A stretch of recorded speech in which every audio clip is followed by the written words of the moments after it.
Mais vous avez attaqué des civils innocents et 200 000 personnes ont été tuées. La radioactivité n'arrête pas et mon peuple souffre et meurt un par un.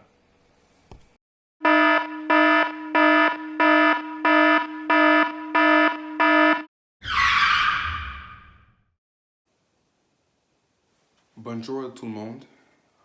Merci d'avoir venu à notre discussion. Joseph Staline, Sir Mackenzie, Hirohito. Donc, commençons la conversation. Je pense qu'il est idéal que nous retournons au 7 décembre 1941. Ah, Pearl Harbor.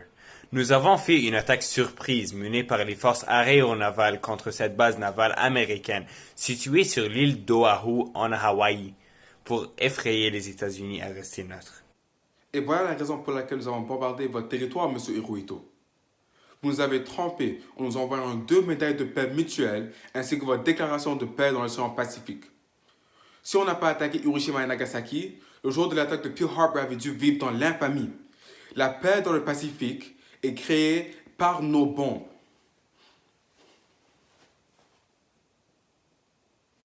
Notre attaque sur Pearl Harbor a seulement tué 2500 personnes, tandis que votre attaque sur Hiroshima avec une bombe atomique radioactive a tué plus de 150 000 personnes, et celle de Nagasaki a tué plus de 80 000 personnes au moment du contact de la bombe avec le territoire japonais, sans mentionner les désastres naturels et la destruction à travers 100 000 km de l'incident. Ok. Laissez-moi vous expliquer cet événement. Le bombardement d'Hiroshima et Nagasaki. Cet événement était notre vengeance contre le Japon, qui nous a attaqués malgré leur neutralité. Le 6 et le 9 août 1945, nous, les États-Unis, avons bombardé la ville d'Hiroshima et Nagasaki pour se venger pour Pearl Harbor. Cela ne justifie pas la deuxième attaque, le bombardement de Nagasaki. On allait abandonner de toute façon sans le besoin d'une autre bombe. Notre Conseil suprême a discuté l'abondance le matin du 9 août, tandis que la bombe a été déployée le soir du même jour. Et vous nous avez attaqués malgré les discussions. Monsieur Hirohito, vous avez eu 3 jours pour répondre aux premières attaques. De toute façon, le bombardement a contribué à plein de bonnes choses. Quel genre de prise prend 3 jours pour se dérouler? Premièrement, on ne savait même pas que la bombe était radioactive au premier temps.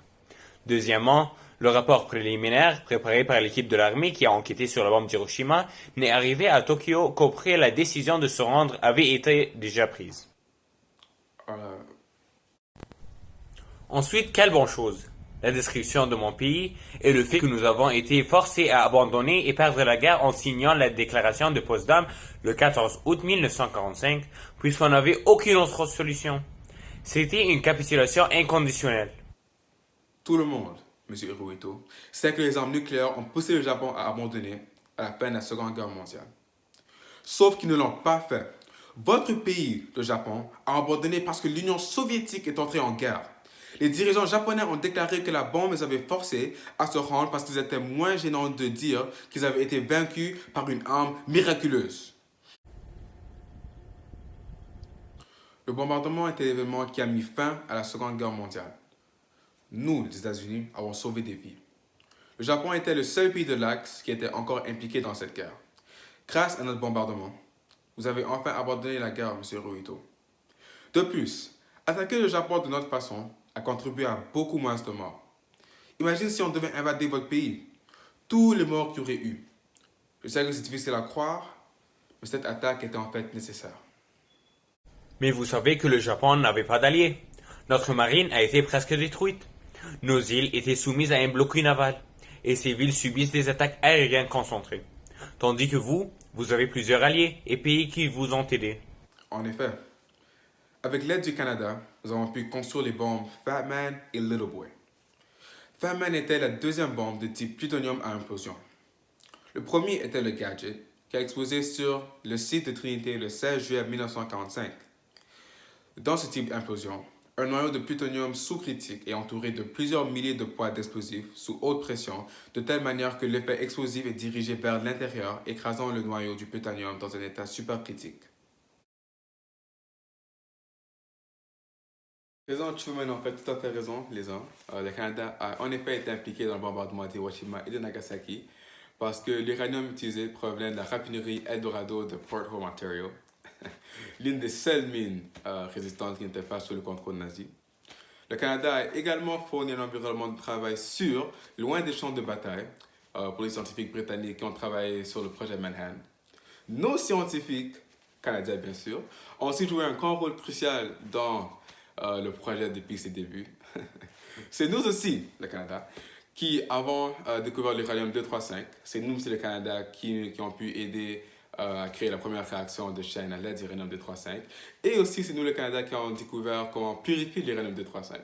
Nous avons également fait partie de l'équipe travaillant au Nouveau-Mexique qui a pu assembler le cœur de la première bombe de plutonium. Le Canada, tout le monde.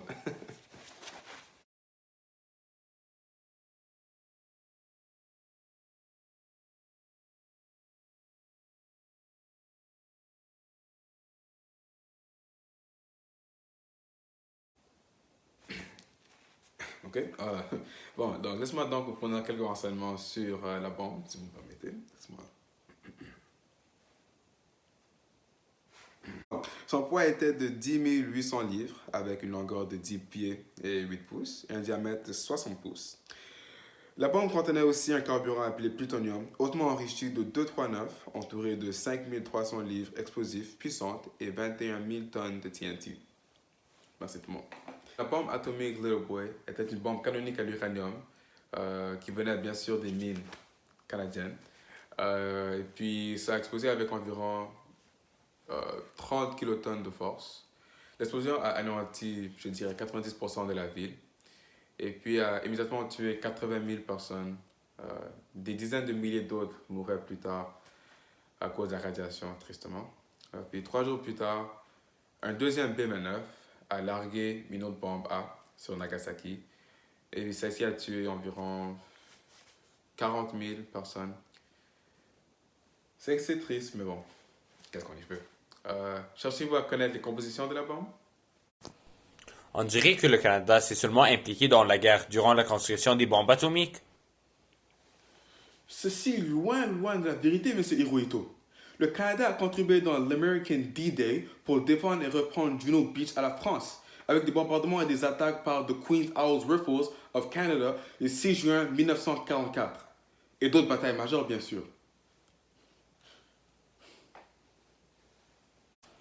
L'utilisation de ces bombes montre que les militaires américains étaient plus intéressés à son effet dévastateur que par la préparation de l'invasion. Par conséquent, la destruction des hôpitaux, des écoles et d'autres maisons des citoyens innocents.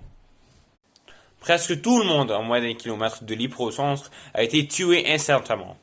Ceux qui se trouvaient plus loin étaient bombardés, laissant de petits morceaux des bâtiments de la ville et gravement brûlés par la chaleur extrême, donnant naissance aux cicatrices cléoïdes caractéristiques qui brûlent la peau. Puis, le 17 septembre, le typhon Makurazaki a frappé, faisant plus de 2000 morts et inondant de vastes étendues dans la ville. Si vous vous souvenez, M. Truman, l'URSS est resté neutre jusqu'à 8 août 1945, 2 jours après l'attaque d'Hiroshima. Lorsque vous m'avez informé du succès du test de la bombe atomique à Potsdam le 24 juillet 1945, j'étais déçu. Je vous ai répondu que je voudrais que cette bombe en mette en bonne utilisation contre le Japon. Les Russes nous ont même pas laissé envoyer nos avions sur leur territoire. On a dû les faire voler au milieu de la mer. En bref, nous avons décidé d'envoyer nos avions B-29 sur un bateau dans l'océan Pacifique afin de les rapprocher de la terre japonaise et déployer nos bombes atomiques. Mais Monsieur Truman, on a refusé l'envoi des avions sur notre territoire après que vous avez mentionné que votre nouvelle découverte, la bombe atomique, est l'une des armes les plus dévastatrices dans l'histoire du monde. C'est vous, Monsieur Truman, qui avez refusé notre offre de remettre la bombe à l'ONU pour des utilisations paisibles contre l'armée, pas le peuple innocent. De plus, notre pays se sent menacé de cette bombe nucléaire et on essaie de fabriquer une telle arme pour nous protéger. Ne pensez-vous pas qu'une nouvelle époque d'armement va commencer? Monsieur Saline, c'est fini. Les hommes, mettons fin à cette conversation. Maintenant. Maintenant, pour conclure notre discussion et aider les élèves à mieux comprendre notre événement, chacun d'entre nous aura 15 à 30 secondes pour qu'ils puissent partager leur perspective finale face à notre attaque vers Hiroshima et Nagasaki. Qui souhaite commencer? Il n'y avait aucune raison de bombarder mon pays. Ces 2 bombes atomiques ont tué mon peuple et ont détruit mes édifices. La détonation des bombes atomiques fit horribles pertes. Les effets à long terme de l'exposition au rayonnement ont également augmenté les taux de cancer chez les survivants et fut un événement triste et malheureux dans notre histoire. Ah, ok. Donc, c'est maintenant mon tour de partager ma perspective. Donc, selon moi, les bombes atomiques qui ont tombé sur Hiroshima et Nagasaki est plutôt un événement positif. Les Japonais n'ont pas voulu quitter la guerre, donc on a dû utiliser nos bombes. Cela a sauvé de nombreuses vies américaines et japonaises et a ultimement mis fin à la guerre, avant un traité de paix bien sûr. De plus, il faut se rappeler que ce sont les Japonais qui nous ont attaqués en premier, à Pearl Harbor. Nous avons utilisé notre pouvoir atomique pour simplement maintenir la paix mondiale. Maintenant les hommes, je n'ai plus rien à dire à ce sujet. Ok, donc c'est à mon tour maintenant. Je pense qu'il est assez clair et évident de ce que nous, le Canada, pensons de cette situation. La réalité est qu'une grande partie de l'uranium utilisé dans la bombe d'Hiroshima provient de nous, le Canada. Et puis, il a été produit très près de Toronto, dans la ville de Port Hope, comme j'ai mentionné précédemment, et puis à la raffinerie nucléaire qui s'y trouve. En 1942, le gouvernement des États-Unis a commandé 60 tonnes de minerais d'uranium et en même temps, le gouvernement canadien a nationalisé les opérations d'extraction et de raffinage. En 1943, des accords secrets ont été signés au Québec par les Américains, les Britanniques et le Canada décrivant le rôle de chaque pays dans le développement de cette bombe et de toutes les bombes. Les scientifiques britanniques, français et canadiens étaient à l'œuvre à Montréal puis au réacteur nucléaire situé à Chalk River en Ontario. Pendant cette période, des représentants des gouvernements canadiens, moi, ainsi que l'ancien ministre des Munitions et des Approvisionnements, C.D. Howe, étaient conscients du potentiel de l'uranium en tant que bombe. Donc, honnêtement, je vois ceci comme un événement positif. En 1945, vous m'avez dit que les Américains ont développé une nouvelle arme, et vous étiez reconnaissant que Little Boy et Fat Man seront les bombes les plus dévastatrices de l'histoire humaine.